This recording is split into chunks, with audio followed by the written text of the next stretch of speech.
Hey, welcome back. I'm Ibnul J. Farabi, and this is the Unexplained Archive. You know, living in New York, you get used to a certain kind of stranger.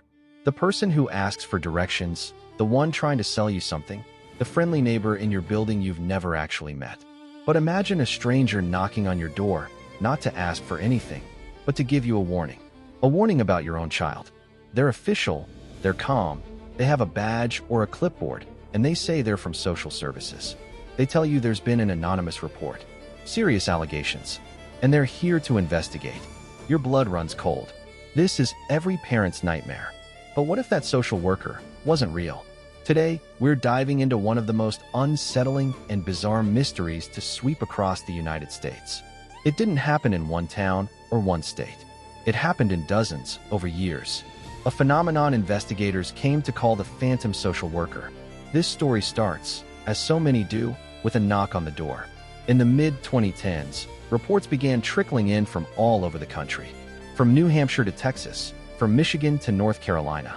The details were eerily consistent. A woman, sometimes a man, but usually a woman, would appear at a family's home.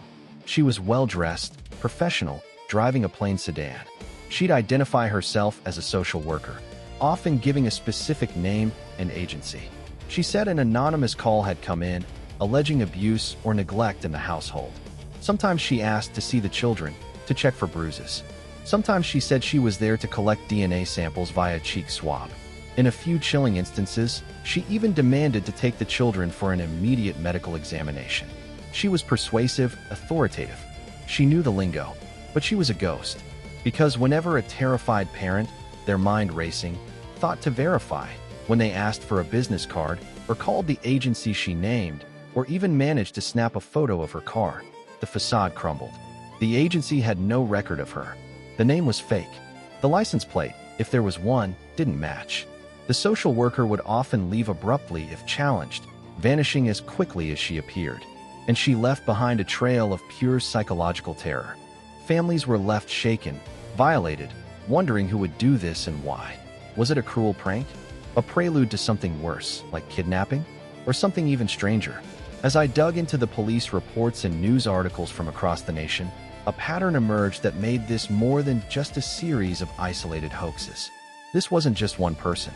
The phantom social worker appeared in multiple states simultaneously. The descriptions varied slightly, different hairstyles, different car models, but the script was virtually identical. This suggested something organized, or perhaps something being copied. Law enforcement was baffled. The FBI was even alerted in some cases. But without a clear motive, and with a perpetrator who was a master of disappearance, the trail went cold again and again. And that's the heart of the mystery, the why. Why would anyone do this? As an engineer, I look for function. As a storyteller, I look for motive. And here, the motives are as shadowy as the figure herself. The most frightening theory, of course, is casing. That this was an elaborate ruse to gain entry into a home, to assess its layout, valuables, and the family's routine for a future burglary. Or, even more horrifying, to scout for children. But in almost every reported case, nothing followed. No break-in, no kidnapping attempt. The phantom came, and then nothing. Another theory points to a twisted form of harassment. Was a real person, a disgruntled neighbor, a bitter relative, hiring someone to play this role to torment a specific family? That could explain some instances, but not the nationwide scale. Then there's the psychological angle. The power trip. The idea that someone gets a thrill from invoking fear, from wielding the absolute authority of the state to turn a family's life upside down for a few minutes. It's a form of social hacking, exploiting our deepest instincts to protect our children and our trust in systems. But here's what stays with me. I moved from Bangladesh to this country, and like anyone building a life in a new place, you learn to navigate its systems. You learn who to trust, what an official looks like, how authority presents itself. This hoax weaponized that very understanding. It exploited the sacred trust between a society and its protective services. In doing so, it didn't just scare a few families. It planted a seed of doubt. For the parents targeted, every future interaction with a real official might now be tinged with fear. It eroded a fundamental layer of social trust. I think about the aftermath, the emotional cleanup that no police report can document. The conversations those parents had to have with their confused kids. The way they probably looked out their windows for weeks, jumping at every strange car. The phantom was gone, but the anxiety she planted was very, very real. In the end, the phantom social worker phenomenon remains largely unsolved. A few copycats have been arrested over the years, but no single mastermind was ever found. The episodes slowly faded from the headlines. But the case file, in my mind, is still open. It serves as a stark, modern parable.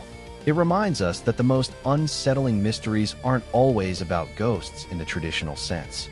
Sometimes, they're about the living people who choose to wear a mask of authority, who use the mundane tools of bureaucracy, a clipboard, a calm demeanor, a lie, to create moments of profound personal horror.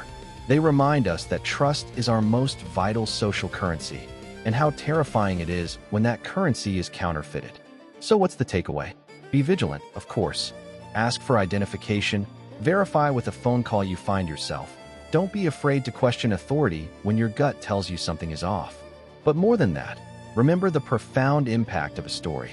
This phantom wasn't just a person. She was a narrative, a terrifying story told at someone's doorstep. And it worked because it tapped into a story we all already fear. In a world full of real dangers and strange mysteries, protecting our own often starts with discerning the true story from the false one.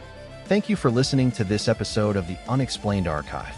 If this story unsettled you or made you think, share it with someone. Let's keep the conversation going. Subscribe wherever you get your podcasts so you never miss an investigation.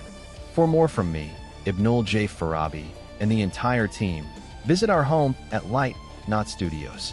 https://www.lightnotstudios.com.